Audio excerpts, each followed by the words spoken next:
the best lessons I've learned from my entrepreneurial research journey, aka watching podcasts and listening to videos while in the car. If you want to be the 1%, you can't act like the 99.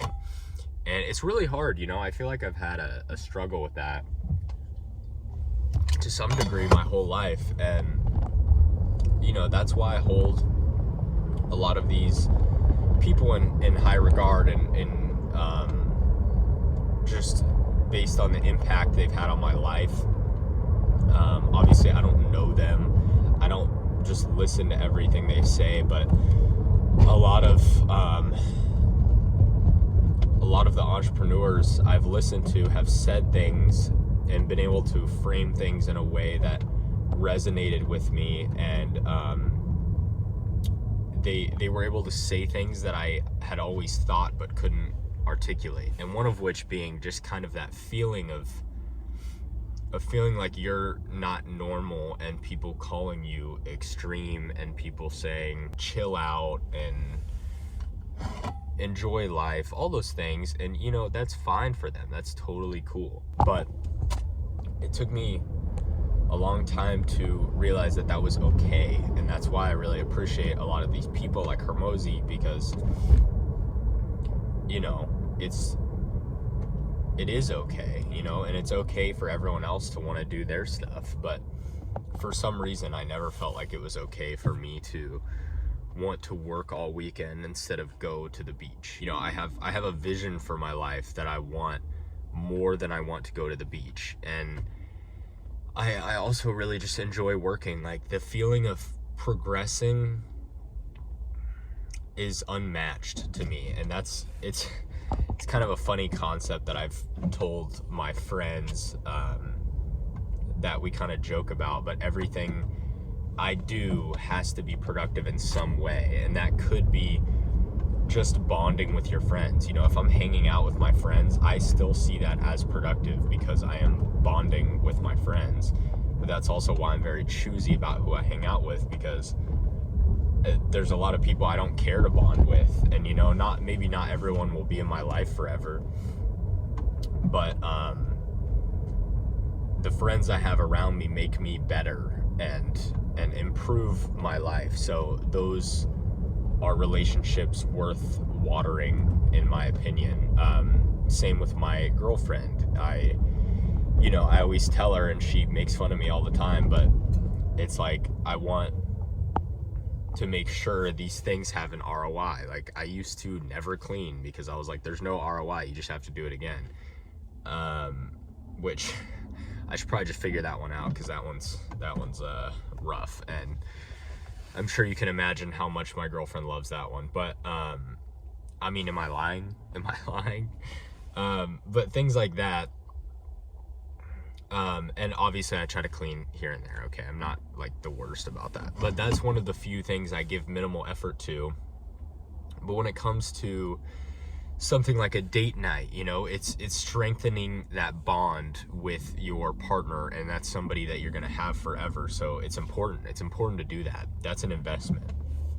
And it just sounds really funny when you say things like that, but it is true.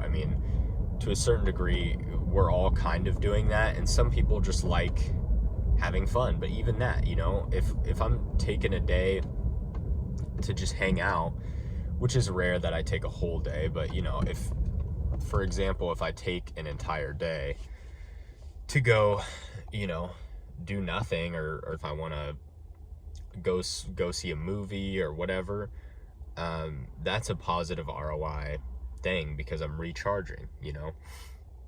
Obviously that can be a slippery slope if you use that as an excuse for everything, but I've been on the end of no fun, no breaks, and I've also, before, when I was younger, was on the end of all fun, no work, hated work.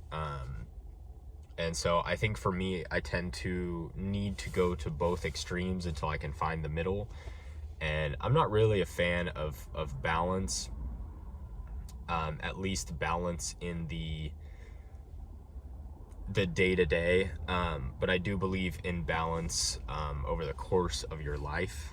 Whereas like Like, for example, I don't believe every week I need to invest in friendships and things like that. I think, those most of the time me working very much outweighs everything else.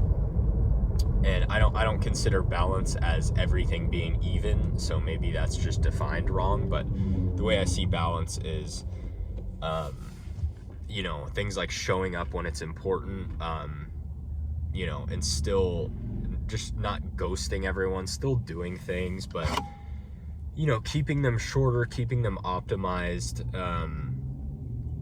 And there's a lot of people that don't like that, and I've had a lot of people that have gotten really annoyed with me about that, but I think I've just kind of had to do it in a way where people kind of either learn that that's how I am and accept it, or they go find another friend. And it sucks, but I don't want to sacrifice my goals for somebody else and resent them. And I think a lot of people luckily have understood that when I can phrase it like that. But ultimately, it's things like that just made me feel like I wasn't a normal person. And then I realized I shouldn't want to be a normal person, because the normal person hasn't achieved the things that I would like to achieve. So I can't act in accordance with them, or else I will get what they have, which is not what I want. And being able to accept that is really nice, but it really surprisingly doesn't make it much easier, because by definition you are going to be surrounded by much more of those people than anything else. And like I said, there's different goals for people's lives.